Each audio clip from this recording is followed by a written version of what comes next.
സയ്യിദ് കൂറത്ത് തങ്ങളുപ്പാപ്പ എന്ത് നല്ല മരണമായിരുന്നുവല്ലേ. മാഷാ അല്ലാഹ്.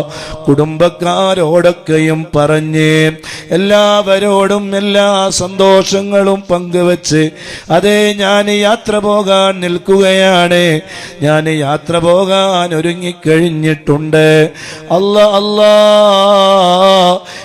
വീട്ടില് പായസമുണ്ടാക്കാൻ വേണ്ടി തങ്ങളുപ്പാപ്പ പറഞ്ഞുവത്രേ, ഇന്നൊരുപാട് അതിഥികൾ ഈ വീട്ടിലേക്ക് വരാനുണ്ട്, ഞാൻ ഗൗസുൽ ആദം തങ്ങളുടെ അടുക്കലേക്ക് പോവുകയാണ് അല്ലാ എന്ന്.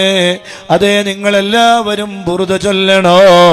അങ്ങനെ എല്ലാവരും ബുറുദ ഇങ്ങനെ ചൊല്ലിക്കൊണ്ടിരിക്കുന്നതിൻ്റെ ഇടയിലേ തങ്ങളുപ്പാപ്പ ലാ ഇലാഹ ഇല്ലല്ലാഹ് എന്ന് ചൊല്ലി ഈ ലോകത്തോ